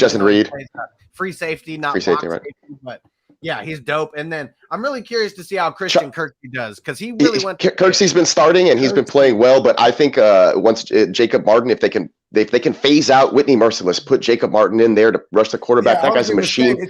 You gotta wait for Merciless He needs to get out of there, but they're paying him too much money and they keep him in there. But and then on the end, Charles Omenihu, who had 2 sacks and a fumble recovery last night. So be on the lookout for him. He's a standout from UT from a couple years ago, and they got him in the 5th round. So he was a steal on defense. So like you said, I mean, people think that they're garbage and all this stuff, but there's value to be had everywhere all the time. Low key, bro. He's low key doing something over there. Oh, definitely. They looked really good. I mean, like I said, 7 takeaways in the last 2 games, 3 against the Packers, 4 against the Cowboys. That looks good from the starting D. They're playing well. Has Zach Cunningham even been playing? No, he hasn't. He's been chilling. He hasn't played anything in the preseason. So he hasn't even been out there. They've been getting a look at all the other guys that they have right now. I think Shaq Lawson's going to get cut. I know that he was kind of a big name signing, but he hasn't been playing well. He has 0 pressures. He played into the 4th quarter yesterday, and he didn't do much. He's been MIA, just like Whitney Merciless. Whitney Merciless has been playing, and he's MIA, but we all know that. So I have a beef with Whitney right now. He needs to step it up if they're going to keep him on this team. You know what's funny is that's always a bad sign when you're playing into the 4th quarter. You're like, still can't. Yeah, exactly. But the other guys are stepping it up. Desmond King is returning punts back there, and he's playing pretty well at corner. If he can, kind of step it up and maybe cement himself in the slot there, then he might be a value too. Because he gets punt return yards and kick return yards, and I think he's going to be our returner on both of those because he's not super fast or anything crazy like that, but he is slippery. He's got some hips. He's hard to bring down. Nickel, right? He's nickel corner, too, right? Yeah. He was returning things for Tennessee last year, right? Yeah, exactly. So he's a good addition, and like I said, they got a new look on defense and a lot of stuff. Kaimi Fairbairn was still solid again. So if you're in a league with kickers, I don't think that the Texans are going to really punch it in unless Mark Ingram does what he did do. Unless Mark Ingram does do what he did. Yeah, exactly. Hey, let's Kaimi Fairbairn, right? Yeah, but Mark Ingram punched one in last night. Texans picked off the quarterback, and they had a 34-yard small drive, and Ingram punched it in from 2 yards out. He will be the 3rd down and goal line back. So up for Ingram one time. They have Coach Culley really likes him because he was back there with Baltimore a year ago. So that's what it is. Cowboys side, they started basically everybody to start the game except for Dak and Zeke, CeeDee Lamb, Michael Gallup, all those guys, Amari Cooper. They were all out there and they did shit. So Texans defense looked pretty good against their number ones. And like I said, it wasn't Dak and Zeke, but Tony Pollard did score on an 8-yard screen. The Texans have been struggling with screens. Those are the 2 touchdowns that have come against them this season. One against the Green Bay Packers, and I think it was A.J. Dillon or Kellen Hill who scored on a 22-yard screen. So that's the hole in their game, but that's what happens with that Tampa 2 defense and that really aggressive front 4. They'll kind of be over pursue, and they're susceptible to that kind of play. But I like what I see so far. That's my overreaction. Texans defense is going to be really good. I mean, not really good, just way better than what they were last year. You'll have a couple IDP studs on there. You'll at least have look, it's a defense that's going to be aggressive and try to force takeaways. So takeaways are good for IDP. And how about with Tony? So Tony Pollard, I really feel like he's going to, I think he's going to have some sexy flexy weeks in there. I think so too. I mean, think about this. The extra game, adding a 17th week, right? Hey, no starting running back plays a full season. Like they don't play every single game. Already. Or get pulled early. Yeah. So exactly. There's going to be more load managing than we've ever used to be seeing, even throughout the year. Like say it's usually the same guys, like Tony Pollard, Alexander Madison, like those top handcuff guys that are up there. How about this? If you're Here's a perfect example. Gus Edwards. Minnesota goes up by like 28 points in a game. Yeah, they're not putting out Cook sitting, right? No. So that might help you, obviously, because maybe more than likely Dalvin Cook helped get to that lead, right? So Gus Edwards did miss a blitz pickup, and it led to an interception yesterday. So, but he was in the game on 3rd downs, and Dobbins got the start. But he's going to be involved. Yeah, for sure. I'm saying though, like when they're dominating in games, they're going to chew the clock with Gus, with the Gus bus. You know what I mean? Like that's just what they do. You know what I mean? So he stole the Mark Ingram role or whatever it may be from a couple of years ago when Mark Ingram had like 10 touchdowns in that system and he was tearing it up. That's the Gus bus. He can still do that with Dobbins there. When he was the hype man for Cam Newton all season. for Lamar Jackson. Big trust. Yeah. Big trust. I was like, listen, they're gonna ship you off real fast. Remember they just tried to trade him away last year, and and there was no takers because he was all beat up. As always.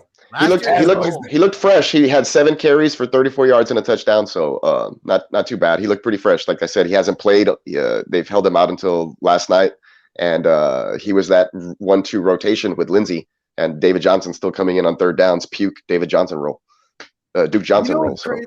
I feel like he's gonna get a lot of work, and I'm right, like they're trolling us. Like they're just trolling us, and then all of us. like I be in the fantasy leagues, like saying the double-digit rounds, and he's there. Yeah, it's crazy. David Johnson. I took him earlier. Now I'm like, should I take Lindsey? And now I'm just like, you know what? I'm staying away. I get Lindsey. I get it though. For deeper leagues, Lindsey has some interest because he already has 1,000-yard seasons, a couple under his belt. How about this? He has just as many 1,000-yard seasons on the ground as David Johnson. You know what I mean? He needs space. The pass blocking looked great for the O-line yesterday. He can't catch though. Yeah, that's true. But the run blocking didn't look too. The run blocking didn't look too good against the Cowboys though. But that could have been like Micah Parsons and some of those guys. Like they have a pretty okay, defensive line. So. Question like about David Johnson. If he's hauling in 4 to 6 catches per game, who even knows the yard? That's great flex.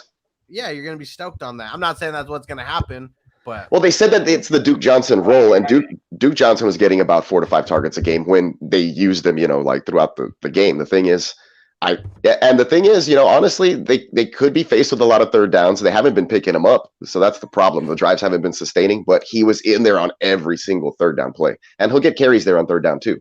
So they're not just throwing it to him exclusively. If it's 3rd and 2 or 3rd and 1, they'll maybe try to, give him an easy touch. But I don't know. His stock has been dropping, and maybe that'll help people draft him now that he's fallen a couple of rounds, because I think he was like round 9, now round 10 a couple of months ago, and now it's easily in the double-digit rounds, maybe 12 or something like that. Just depends what kind of setup it is for your league. But I feel like I'm worried about him. 11th round, everybody's good. Take it. Free. They're pretty much free at that point. Exactly. Yeah, take it. There's value there. But yeah, I'm worried about him. It just depends on what happens. We've yet to see the Texans starters play more than a quarter, more than 2 or 3 drives in a game. So, there's no rhythm that's really been established. We can't really take to account what the snap share has been basically split. And then some guys have been inactive in that backfield. So it's tough. It's a harder backfield to figure out now with all those names. So like I said, probably stay away. But it just depends though. Like I said, somebody falls deep in your draft. They're like, hey, you know what? Philip Lindsay looks really good here in round 11 or 10 or something crazy like that. You definitely want to take that. Running backs are hard to come by, especially somebody that's like an injury happens to one of those guys and they're getting a bulk of, the work. So. Here we go. So Joe said, what's better, IDP, safety or linebacker? So usually in most formats, it's going to be a linebacker. Usually the tackles accumulate the most points. So a guy like Zach Cunningham that we were talking about on the Texans led the league in tackles last year. So he was, I want to say, like a top 4 linebacker in most settings. So I think I saw a ranking. Yeah, I think I saw a ranking of him in the top 5 or so like that as far as the linebackers in the league this year. So. A lot of people don't know who he is, so you can usually a guy like him, you get him late. Hey! Don't be giving him no tips in the fantasy league with me. Where I just thought about that. If you want, thought about that. Hey, Josh, move, player. I should know that. That's hilarious. That's funny. I think that is the last game, though. I don't think there was any more from yesterday or the day before that. I think what was the biggest takeaway from this week? Why don't we round robin it and just go around the horn with this? I think I might say the Minnesota Vikings. They still look like us.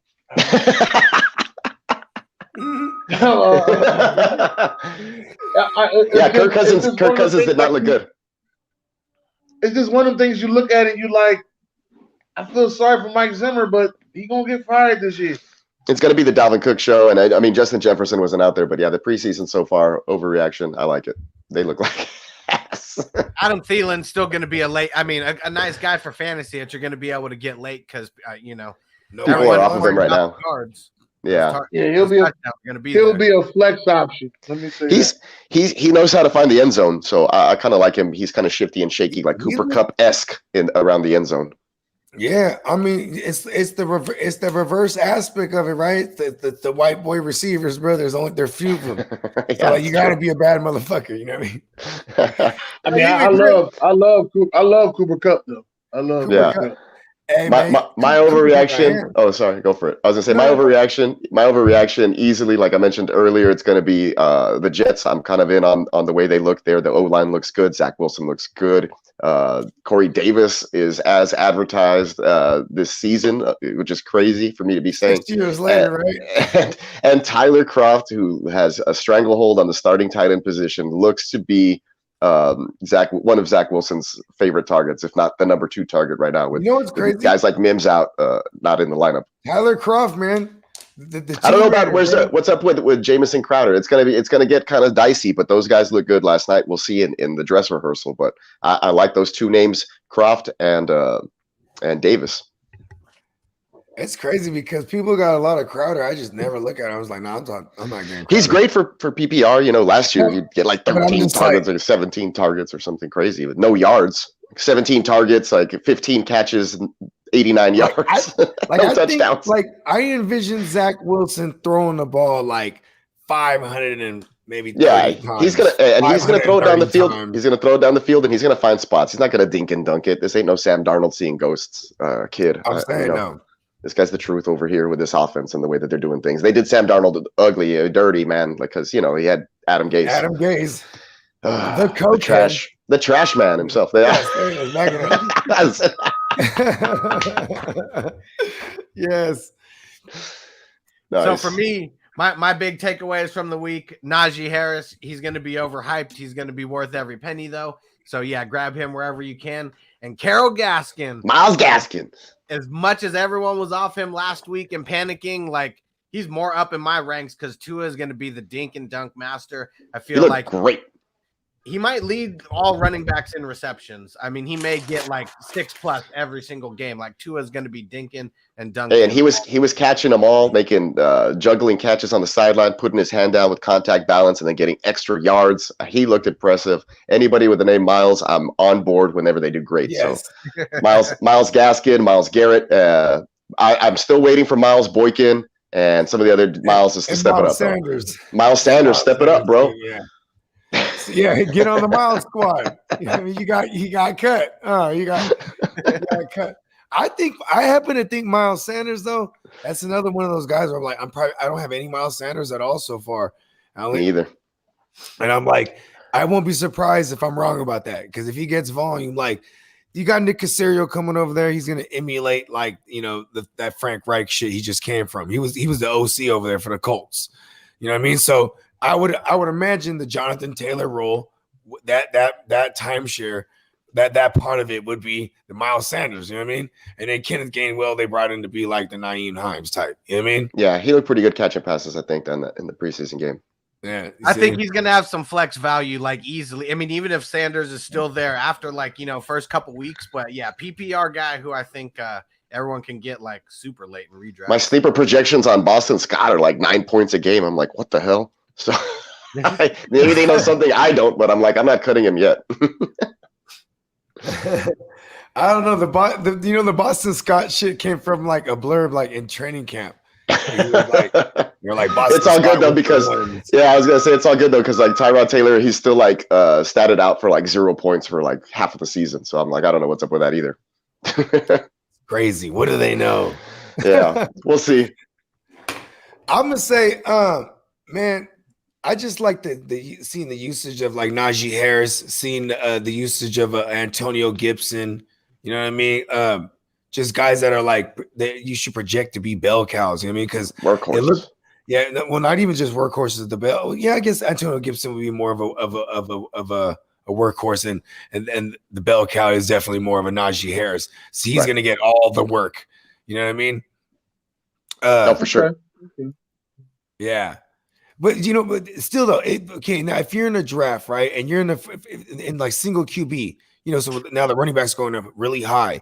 You know what I mean? I've been seeing him come off the board before Zeke, and like that's how it's crazy. Wow, I don't know if I'd do that.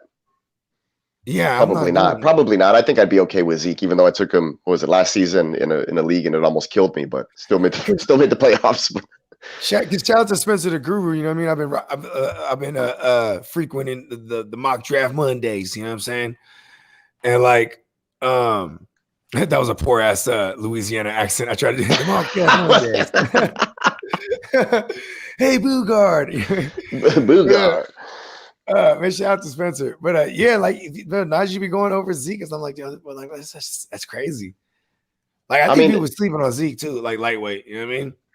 Actually, not anymore. I don't think you could be wrong. Like you take either one of those guys, but No, yeah, sure. I've not seen any Hard Knocks because it's the Cowboys, but I'll probably watch this next one. I'll watch this next one this next week so guys can take an inside look at how the Texans beat them. I've seen a bunch of clips, but I haven't. Whoop their ass, 4 turnovers. They practice this shit. Heck yeah, man. I'm not only that, the Cowboys had an extra preseason game. I'm gonna let y'all know right now, fellas. I'm a Hard Knocks junkie. I watch all Hard Knocks. I'm an Eagles fan, but I don't care what team's on there. I watch all Hard Knocks. They had the All or Nothing on the Eagles like 2 years ago on Prime Video. Just check that one out. Yeah, that was great. I like that. That was great. Great. I like those too.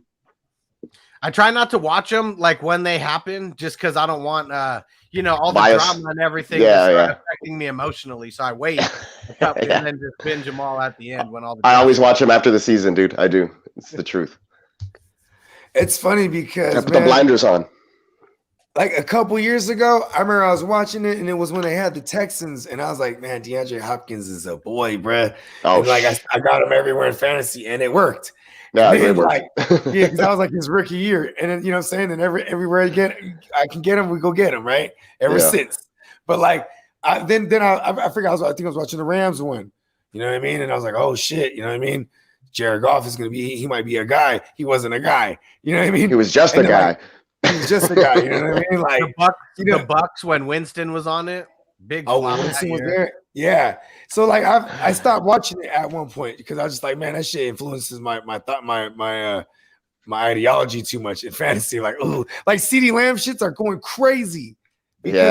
He's being drafted like as a wide receiver, like the wide receiver, could be the wide receiver one. Yeah. Top 5. Yeah, he's getting that's getting kind of scary. I seen him at 12. It's getting scary, bro. I was like, that was already like, whoa. I like in my rankings. I like give me the boring, predictable wide receivers. Give me those guys that are just like, give me an Allen Robinson, give me Terry McLaurin, give me Mike Evans, give me like those guys that are just like, they're gonna be there. You know what I mean? And nobody's gonna want to pick them either. They're like, I don't know. And I was like, I'll take them. Thanks, because I already have 2 or 3 other running backs. Give me this guy as my wide receiver 1. You know? Yeah. That's the way I like to roll. And then the CeeDee Lamb though, like I wouldn't take CeeDee. Well, I don't know. I wouldn't take CeeDee Lamb as my wide receiver 1. Let me ask y'all a question that y'all probably have answered before, but y'all probably haven't. I'm not sure. Which draft pick in the first round has the most pressure? Like as a manager at a draft? I'm talking about your fantasy football. What pick number? I'd say the middle. I'd say the middle, like in a 12 team, I'd say in the middle, the first round, because like you have so many options, and it's like whichever route you go, it could determine like what your next move is gonna be too. So it's like the first in a single QB league, right, where you just play one quarterback. In those leagues, it's usually uniform. It's just the big dog running backs go off like the first 4 or 5. You know what I mean? And then like I'm sitting at that 6th spot, and I'm like, okay, Derrick Henry's here.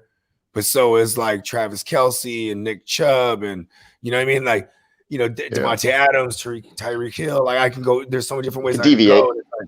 And then it's like, okay, because then you start to think, okay, when I swing back around, I'm looking running back. If I want, say I want Tyreek Hill, I'm swinging back around. I'm like, okay, I'm hoping Najee Harris is there or Antonio Gibson, or like these are, because now this is that next tier I'm trying to target. You know what I mean? Because I'm passing up on this tier now for a receiver. You know what I mean? Like, but Dennis, did you say like draft spot, like the actual draft pick, like pick 8 or pick 9? Is that what you meant? That's what I thought. Right now, in one of my leagues, I got the 5th pick. And we were sitting here talking, and we was like, having the first pick is pressure. And somebody was like, no, having number 2 pick is pressure. I'm like, well, shit. Having it's all pressure. The middle pick is pressure. I think the 8th and 9th pick are the most ass. I think those are like the hardest spots to pick out of for some reason. Yeah, because then you have to start reaching. I think if you're in a snake draft, I think the easiest pick is the last pick if you're in a snake draft. I hate that. I love the last pick because you get back-to-back pick. Yeah, I get that. So statistically, the first after the first 2 picks, I feel like I'm chasing all the time. Like I feel like, you know what I mean? I'm hoping these guys fall to me. I like to pick at like 10 or 11 because you can get those picks. When you're that last guy, you have to be a trendsetter. So you have to be the first one to get tight ends. You have to be the first one to get a defense. You have to be the first one, you know what I mean, to get Yeah, because you're not seeing a pick for 24 picks or whatever. Yeah, 23 right. picks. You're not right. So you gotta set the bar on all that. On defense and quarterbacks and you know and kickers, all that shit. You gotta be the first one. So what do you You think should get the about rest this? of all of those. So what do you think about this? Statistically, the number one draft pick produces the most championships. And it is because you're the only team that gets, you know, I mean, in 12 team league, number one. the top 25 picks. Yeah. So maybe that's more pressure because you got to get the second and the third one right. Because if you miss, you know, you're going to miss out on, you know, being the top pick pretty much. Yeah, bro. Like, I mean, I've only had the top pick one time. Yeah, me too. And I didn't do well. It was I picked Christian McCaffrey last year with it. So Dang.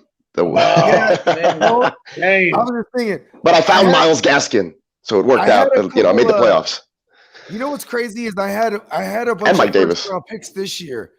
I had a bunch of them, and they were all on super flex. And I just got Patrick Mahomes and it was all dynasty too. It was all dynasty.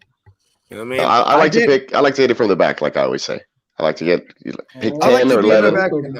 Pick 10 or 11. This podcast just went on another level. Take another hit over there. Take another hit over there. Hustler. Take another hit for me, baby.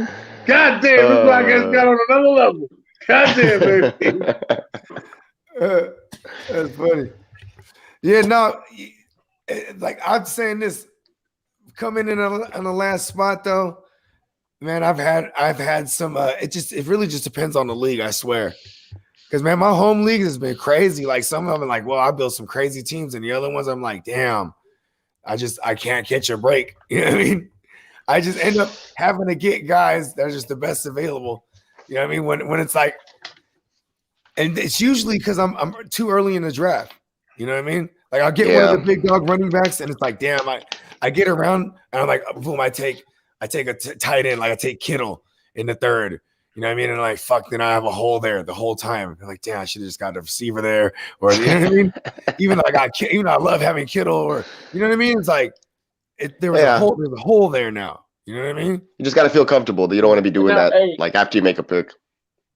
Well, hey, now let me ask y'all this because, like I said, y'all are fantasy gurus. Have y'all had somebody who didn't draft their team have a good fucking team and damn near win it? Yeah. So I was just talking to Bogart earlier today about a team that didn't draft. He auto-picked. It was the year that Lamar Jackson went off, and I know he wouldn't have picked him. Picked him one pick right before me. Lamar Jackson would have been my number 3 QB. I had Patrick Mahomes on the team. I would have won the league for sure. That shit fucked me up so bad that I picked Mitch Trubisky with the pick, and it like fucked my whole season up. Yeah. Yeah, I had a guy. He was in Vegas and he left. Like his phone didn't have service, so he auto picked. He won the league in a redraft league last year. So damn, that's some lucky ass Vegas shit for real. He was in Vegas. He's like, "Fuck, I'm winning at the draft," and I'm not even there. That's crazy, man.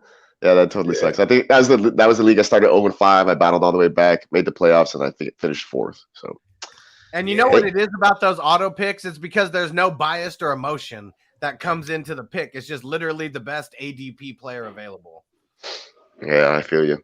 Guys, I got to bounce. I'm going to eat some food with the fam bro. We're about to close this thing out. Myles Peacock, pleasure again, man. You know, anytime you're free, you know what I'm saying? We're going to rock. You know what I mean? I like doing these. I like doing these overreactions. They're fun right now. And then we'll see what happens in the regular season. So I'm real good with that start-sit stuff. You guys got some questions? Maybe we can do something like that. Yeah. So. We're going to do something. I'll text you after this because we got some. I got something I got to pitch you. All right, cool, man. Well, everybody out there, you can follow me on Twitter at ff_Peacock. And everybody have a wonderful Sunday. Yes, likewise, brother. Thank you. Peace out, y'all. My man Dennis, let them know where they can find all the content, all the podcasts, you know what I'm saying, and all the socials. Hey, listen, man, I'm on the Ignorant Thinker podcast, man. You could go there on Instagram, Facebook. I'm on Twitter. I'm on LinkedIn. I'm on TikTok. You know, come see me. That's all I'm saying. Just come see me, man. I got content for you every day. As of right now, I'm doing a 32 teams in 32 days and I'm on day 22. Right now, I'm doing the Jets today. But as I said, you keep following me, keep watching me. I got something for you every day. I'm not always talking sports. I got some relationship shit. Got another couple shows. So just come hang with me for a couple of days. Hey, I want to say your content it's all one of one shit, and I want to let the people know, like, saying all the links in your bio. My bad, I lost my train of thought there.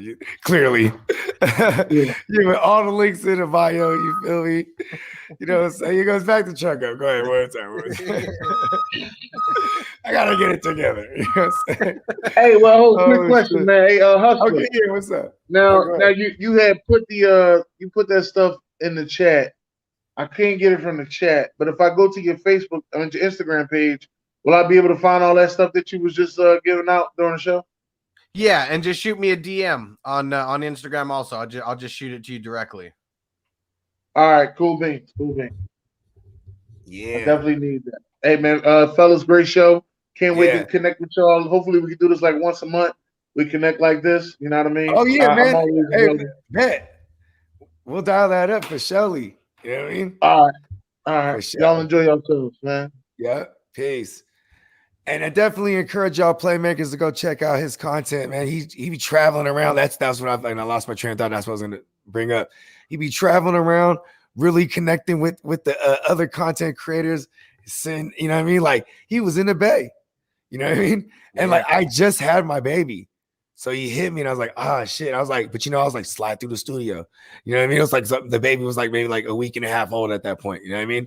So I was like, I could dip off for like 2 hours real quick, have him in the lab, and you know what I mean, knock out a powder real quick. Because I've been watching him everywhere he goes. You know what I mean? He's all over the place, man. You know what I'm saying?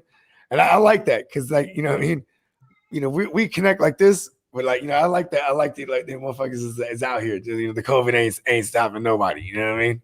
Oh yeah, and my weekly show, with all the pickups and everything, is money making moves. So yeah, Dennis is out making money making moves. I like it.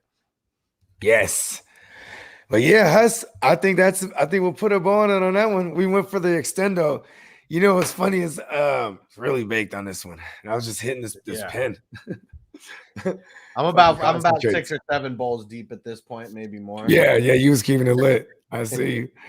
Well, yeah, man, y'all know what to do, playmakers. And shout out to everybody watching on the Huss channel. Let's go. Yeah. See you guys next week. Hit him with the run pass option. I run shit or I shred from the pocket. I'm always shopping, I'm always copping, and always pray I'm falling like leaves an item. Hey, what could I say? I make plays every day. Catch me with a thick one, make her pay what she weigh. And then some. Welcome to my kingdom. Really in the field, never got my feet up. Go hard, push a hard line. Yeah, been around, peep the archives. Yeah. Off top, it's a long grind. You don't need to watch to see that it's hard time, yeah. I'm counting chips, finna take the chip. You counterfeits, better pay attention. I'm about a chick, catch me in my bag. Sunday to Sunday, we living that. We make plays every day, yeah.